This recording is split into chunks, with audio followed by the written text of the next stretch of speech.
नमस्कार, मैं हूं आमिल बेग। आप देख रहे हैं सिटी बुलेटिन न्यूज।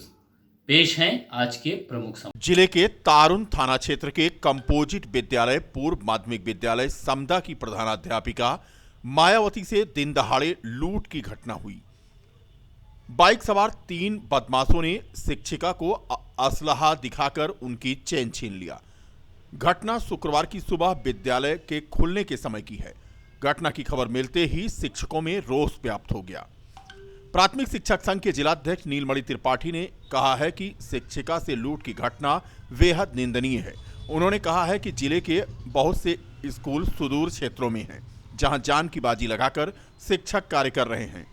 ऐसे में इस तरह की घटनाओं से शिक्षकों और शिक्षिकाओं में भय व्याप्त होगा, इसलिए जल्द से जल्द इस घटना का पर्दाफाश हो और बदमाशों को गिरफ्तार कर कठोर कार्रवाई की जाए। मोबाइल वगैरह तो हम वही निकाल ही रहे थे। विद्यालय की तरफ हमारा मुख था, तो विद्यालय के सामने से रोड जाती है, तो रोड पे कुछ मतलब 3 लोग थे, बाइक सवार आए और विद्यालय के सामने गाड़ी रोका रोड पे और विद्यालय के अंदर आने लगे। तो हमें लगा शायद नल के पास जा रहे हैं, तो पानी वानी पी रहे होंगे, पीने के लिए जा रहा है। हमने ज़्यादा ध्यान नहीं दिया उसके ऊपर और वो पीछे से आया, हमारे गर्दन पे कुछ लगाया, हमने देखा नहीं क्या था और हमारा गर्दन झुकाया और हमारे गले से चेन निकाल के लेके चला गया और उसकी गाड़ी स्टार्ट थी और तुरंत वो भागा। हमने चिल्लाया, गुहार लगाई, यहाँ पे कोई था नहीं, सिर्फ विद्यालय के एक बच्चे विद्यालय में पहुँच चुकी थी, वही देखा सारी घटना को। जनपद अयोध्या के थाना तारुन अंतर्गत पूर्व माध्यमिक विद्यालय समधा की प्रधानाध्यापिका बहन मायावती जी का 3 असलहाधारी बदमाशों के द्वारा असलहा दिखाकर छिनैती की घटना हुई है, जिसमें कि उनकी चैन छीनी गई है और उनके साथ जो घटना हुई ये बेहद ही निंदनीय और दुखद है।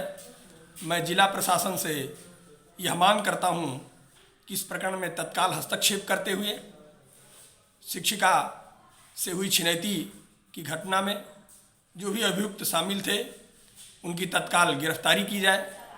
यही नहीं, प्रायः है देखा जा रहा है कि चाहे वो मवई विकासखंड हो, चाहे वो मया विकासखंड हो, संपूर्ण जनपद में महिला शिक्षिकाओं के साथ कई घटनाएं इधर हाल के समय में घटित हो चुकी हैं, जिसमें अभी इससे पहले विकासखंड मयाकी में एक शिक्षिका बहन के ऊपर हमला हुआ है। जो भी दोषी अभियुक्त हैं उनकी तत्काल गिरफ्तारी की जाए।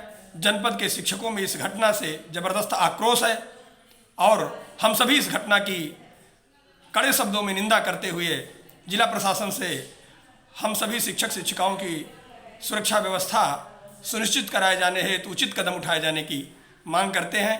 नीलमणि त्रिपाठी, जिलाध्यक्ष व प्रांतीय ऑडिटर, उत्तर प्रदेशीय प्राथमिक शिक्षक संघ, जनपद अयोध्या। थाना क्षेत्र के कंपोजिट विद्यालय समदा की प्रधानाध्यापिका के साथ हुई इस घटना के बाबत एसपी ग्रामीण एसपी सिंह का कहना था कि असलहा अध्यापिका को नहीं दिखाया गया है। उनका कहना था कि घटना की जानकारी है और पुलिस पूरे मामले की छानबीन कर रही है। वो थाना तारुन अंतर्गत ग्राम समदा से एक सूचना प्राप्त हुई कि प्रातः लगभग 8:30 बजे गांव के पास से ही एक शिक्षिका जो विद्यालय में पढ़ाती हैं स्कूटी से विद्यालय पहुंची और स्कूटी रोकने के बाद जब विद्यालय उतरने लगी तो उसी समय इस मोटरसाइकिल पर सवार 3 व्यक्ति आए और उसमें से एक व्यक्ति जब वो झुक करके अपना सामान स्कूटी से निकाल रही थी तो पीछे से उसने उनकी चेन गले से छीन ली और इसके बाद ये लोग भाग गए। और इसकी सूचना कुछ देर बाद शिक्षिका के द्वारा थाने पर दी गई। थाने पर जो मौजूद पुलिस बल और थाना प्रभारी तत्काल मौके पर पहुंच गए हैं, अधिकारी भी मौके पर पहुंच गए हैं। इसकी छानबीन की जा रही है। शिक्षिका द्वारा ये बताया गया है कि जो 3 बदमाश थे उसमें से एक बदमाश के द्वारा ही उनकी जो चेन थी वो छीनी गई है और किसी प्रकार के कट्टे इत्यादि का कोई प्रयोग नहीं किया गया है, न कट्टा दिखाया गया है। और इसकी छानबीन की जा रही है और शीघ्र ही इसमें आगे आवश्यक विधिक कार्यवाही करते हुए इस घटना का सफल अनावरण कर लिया जाएगा। श्री राम जन्मभूमि तीर्थ क्षेत्र ट्रस्ट एक बार फिर जालसाजों के निशाने पर है। निधि समर्पण अभियान के बीच ट्रस्ट की फर्जी वेबसाइट बनाकर ठगी करने का सनसनीखेज मामला सामने आया है। ट्रस्ट के सदस्य डॉक्टर अनिल मिश्रा की ओर से थाना राम जन्मभूमि में 2 लोगों के खिलाफ मुकदमा दर्ज कराया गया है। यह प्रकरण 30 जनवरी को प्रकाश में आया, जिसकी छानबीन गोपनीय रूप से पुलिस कर रही है। मामले की पड़ताल से जुड़े पुलिस अधिकारियों की माने तो इसमें साइबर विशेषज्ञों की मदद ली जा रही है। कुछ सुराग हाथ लगे हैं, जिसके आधार पर जांच को आगे बढ़ाया जा रहा है। ट्रस्ट की ओर से दर्ज कराए गए मुकदमे में उल्लेख किया गया है कि राम जन्मभूमि तीर्थ क्षेत्र ट्रस्ट की अधिकृत वेबसाइट की ट्रस्ट की आवश्यक जानकारी देने के लिए बनाया गया है। मंदिर के लिए आर्थिक सहयोग प्राप्त करने के लिए वेबसाइट पर ट्रस्ट के बैंक खाते एवं सारी जानकारी उपलब्ध है। किसी जालसाज ने ट्रस्ट की अधिकृत वेबसाइट से मिलती जुलती वेबसाइट विकसित कर उस पर ट्रस्ट के बैंक खाता एवं क्लिक रिस्पांस QR कोड को बदलकर स्वयं का खाता नंबर व QR कोड प्रदर्शित कर दिया है। कुछ दिन पूर्व एक फेसबुक पर फर्जी ट्रस्ट के नाम से अकाउंट खोलकर पैसा वसूलने की बात प्रकाश में आई थी, जिसमें ट्रस्ट के सदस्यों द्वारा आपत्ति प्रकट की गई थी और उन्हीं के तहरीर पर एक मुकदमा थाना RJB परिसर में कायम किया गया था। इस संबंध में गहनता से जांच की जा रही है। सर्विलांस की टीम से संपर्क कर इसकी कार्रवाई की जा रही है और जल्द ही इसका खुलासा कर लिया जाएगा। क्या अभी तक कोई नहीं, अभी तक कोई गिरफ्तारी नहीं हो पाई है। बाकी इनकी सारी विवरण कलेक्शन किया जा रहा है। देश की सर्वाधिक पढ़े जाने वाली पत्रिका सरस सलील की तरफ से आयोजित भोजपुरी सिने अवार्ड शो 2020 का आयोजन इस वर्ष अयोध्या महोत्सव के मंच पर किया जा रहा है। दिल्ली प्रेस के द्वारा प्रकाशित सरस सलील पत्रिका का यह दूसरा भोजपुरी सिने अवार्ड शो है, जिसमें भोजपुरी जगत से जुड़े विभिन्न श्रेणी के कलाकारों को उनकी प्रदर्शित फिल्मों के आधार पर विभिन्न पुरस्कारों से नवाजा जाएगा। दिल्ली प्रेस के प्रतिनिधि बृहस्पति पांडे और अयोध्या महोत्सव न्यास के अध्यक्ष हरीश कुमार श्रीवास्तव ने आज आयोजित पत्रकार वार्ता में संयुक्त रूप से यह जानकारी दी। दिल्ली प्रेस के प्रतिनिधि श्री पांडे ने बताया कि इस वर्ष आयोजित सिने अवार्ड शो में कलाकारों को अवार्ड के साथ साथ उनके स्टेज परफॉर्मेंस भी होंगे।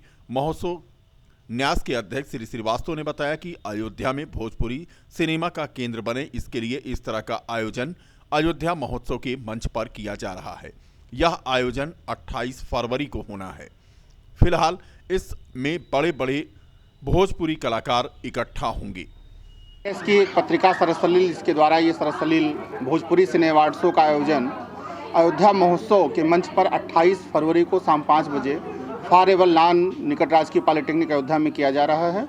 इसका उद्देश्य अपनी भोजपुरी जो भाषा है अवधि के साथ उसका कैसे सामंजस्य हो सकता है और भोजपुरी सिनेमा को अयोध्या में कैसे लाया जा सकता है, इस उद्देश्य से इस भोजपुरी सिने अवार्ड शो का आयोजन किया जा रहा है। इसमें मुख्य रूप से भोजपुरी सिनेमा जगत से जुड़े हुए अभिनेता, अभिनेत्रियां, निर्माता, निर्देशक, जिसमें विशेष रूप से हम उल्लेख करेंगे रवि किशन जी, दिलेश लाल निरहुआ, चिंटू पांडे, ऐसे नाम, अक्षरा सिंह, जो इसमें आ रहे हैं और उनको भोजपुरी सिने अवार्ड से सम्मानित किया जाए। दुनिया में चर्चा का विषय बना हुआ है।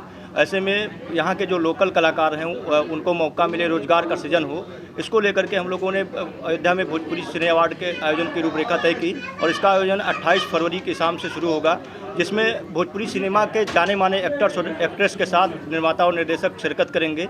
इसमें उनको 2020 में प्रदर्शित फिल्मों के आधार पर विभिन्न कैटेगरी में अवार्ड दिया जाना है, जिसमें बड़े जो नाम कंफर्म हुए हैं उसमें दिनेश लाल यादव निरहुआ जी, रवि किशन जी, प्रदीप पांडे चिंटू जी, अरविंद अकेला कल्लू जी, शुभम तिवारी जी। इसके अलावा जो विलन का रोल करते हैं बड़े नाम है उसमें अवधेश मिश्रा जी, देव सिंह जी, आम्रपाली दुबे जी, सोनालिका प्रसाद जी, ऐसे तमाम नाम हैं। इसके अलावा निर्देशक और निर्माताओं को भी हमने आमंत्रित किया है। अयोध्या महोत्सव के मीडिया प्रभारी जनार्दन पांडे उर्फ बबलू पंडित ने बताया कि इस आयोजन के लिए आवश्यक जिम्मेदार लोगों को दी जा चुकी हैं और उस पर काम शुरू हो गया है। यूको बैंक अयोध्या में अपनी एक अन्य शाखा भी खोलेगा तथा एक ATM की सुविधा देगा। यह बात कही कार्यकारी निदेशक यूको बैंक अजय व्यास ने।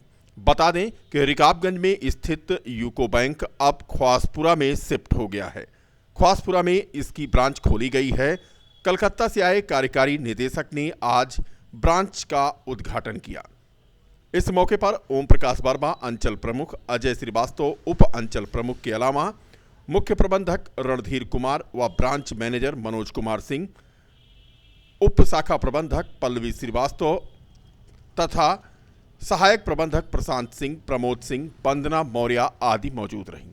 पत्रकारों से बात करते हुए कार्यकारी निदेशक यूको बैंक अजय व्यास ने कहा कि अयोध्या में बढ़ते पर्यटकों के मद्देनजर अब यूको बैंक अयोध्या में शीघ्र ही अपनी एक ब्रांच और खोलेगा तथा एटीएम की सुविधा प्रदान करेगा।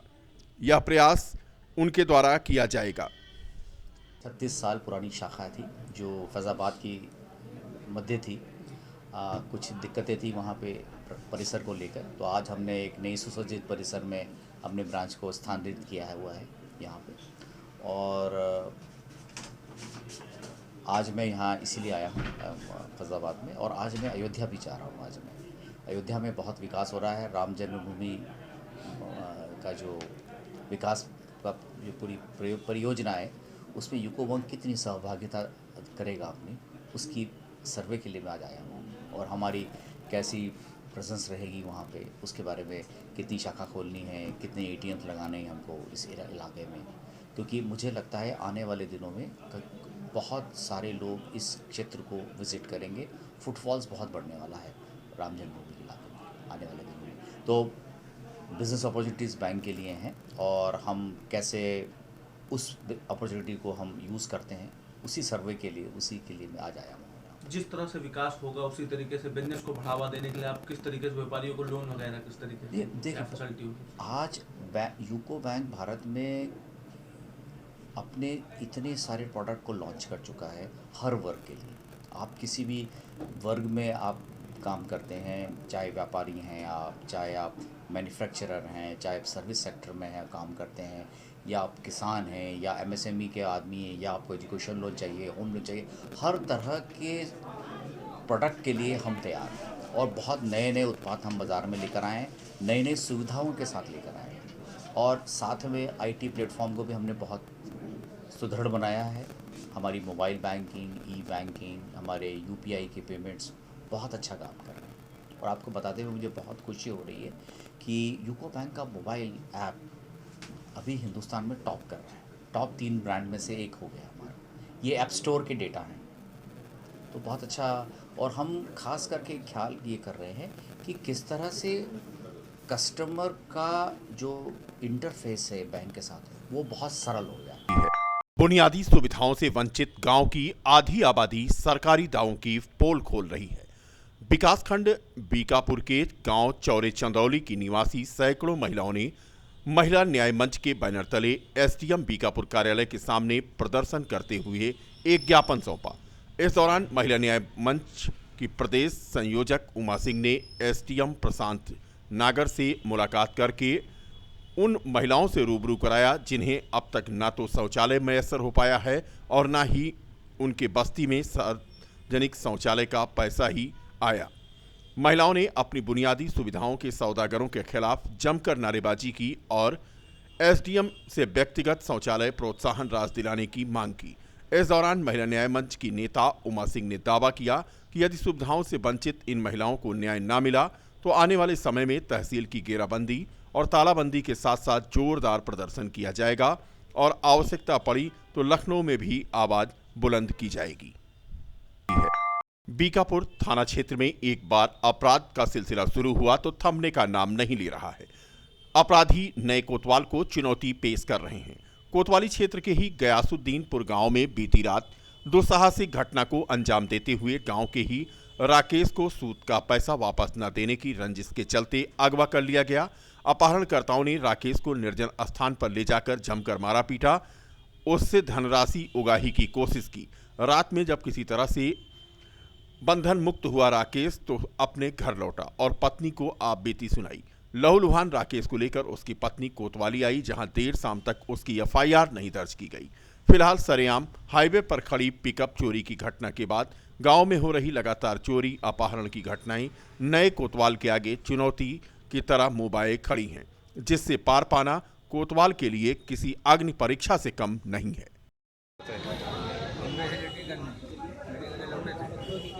बुलाएंगे अब पिकअप पहले भरोसा था कि हाँ आते हैं इसके साथ हमको बैठा लिए तो उनसे पैसा लिए 70,000 का का बाकी था भैया नाम हम भैया का कहते जो है लड़कियन का छोड़े आए पहले मेरे मोबाइल फोन की तो कहें कि क्या कहते भौजी कहाँ है उनके घर ही तो कहें कि जो बाटे मुन्ना जो है बहुत मारा का है और करे बाजी करे एक नहीं मारा का है उनका हम वही छोड़ा के लेके आवत है बांधा करे ही छोड़ा के लेके आवत है तो हम कहन लेके आवा घरे तो घरे आए तो उतारे इनका तो हम कहन का भाई कैसे तो कहा कहें कि बांधा करे और यही ताई जो बाटे इनका लेके छोड़ के आई था और इनसे पूछे घरे आए जब तो इनसे पूछे कि का भाई तो कहन कल्लू कहें कि बताओ तो तुका जान से मार डारा और तो छोड़ दी था तुका लेकिन बताया ना सच्चाई का बाटे तो ये बता दो कि ऐसी बाजी करते रहे एक नहीं मारा गया तो ये छोड़ा ही लेके आए। खाद्य एवं रसद विभाग की एक महिला के कार्ड पर अपशब्द माँ बाप की जगह पर लिखे होने के मामले की जांच शुरू हो गई है। बता दें कि अभिनव सिंह जिला पूर्ति अधिकारी ने इस मामले की जांच के निर्देश जारी कर दिए हैं। बता दें कि पिछले दिनों एक मामला सामने आया था जिसमें महिला नारायण देई के राशन कार्ड में माता पिता के नाम के स्थान पर गाली गलौज के शब्दों का प्रयोग हुआ था। उनका मामला है ये राशन कार्ड 2017 का बनना था। इसमें अभी फरवरी में इसमें संशोधन हुआ है जिसमें ये त्रुटि हो गई है। इसकी जो है कि जांच कराई जा रही है और जो भी इसमें दोषी है उसके खिलाफ जो है कि कार्रवाई होगी। रामनगरी अयोध्या के समग्र विकास के लिए अयोध्या विकास प्राधिकरण यानी एडीए ने नवनियुक्त कंसल्टेंट ली एसोसिएट के एमओ साइन किया था। एडीए उपाध्यक्ष विशाल सिंह ने प्राधिकरण कार्यालय में एसोसिएट के team head doctor A paneer Selvam के साथ एमओयू साइन किया। अब कंपनी अयोध्या के समग्र विकास के लिए अपना काम शुरू कर देगी। मिली जानकारी के मुताबिक रामनगरी में ली एसोसिएट का कार्यकाल 6 महीने का होगा। वहीं इस 6 महीने में अयोध्या का विकास किस तरीके से होगा इसका प्लान बनाकर प्राधिकरण सीएम योगी के सामने पेश करेगा।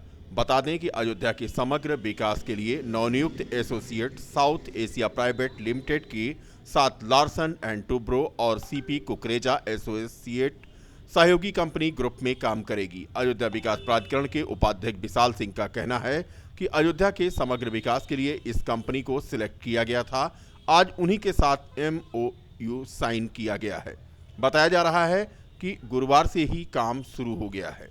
ली एसोसिएट ने विकास कार्य के लिए शहर के विभिन्न क्षेत्रों का निरीक्षण भी किया है। पौराणिक स्थलों, नई योजनाओं के स्थलों का भी निरीक्षण किया गया। इसके साथ ही कंपनी नए बस अड्डे और श्री राम अंतर्राष्ट्रीय हवाई अड्डे का भी निरीक्षण कर रही है। यह भी जानकारी मिली है कि अयोध्या के विकास प्राधिकरण द्वारा बनाए गए मास्टर प्लान पर ली एसोसिएट अपना सुझाव देगी। केंद्र सरकार और प्रदेश सरकार की योजनाओं को भी ली एसोसिएट अपने प्रोजेक्ट में शामिल करेगी।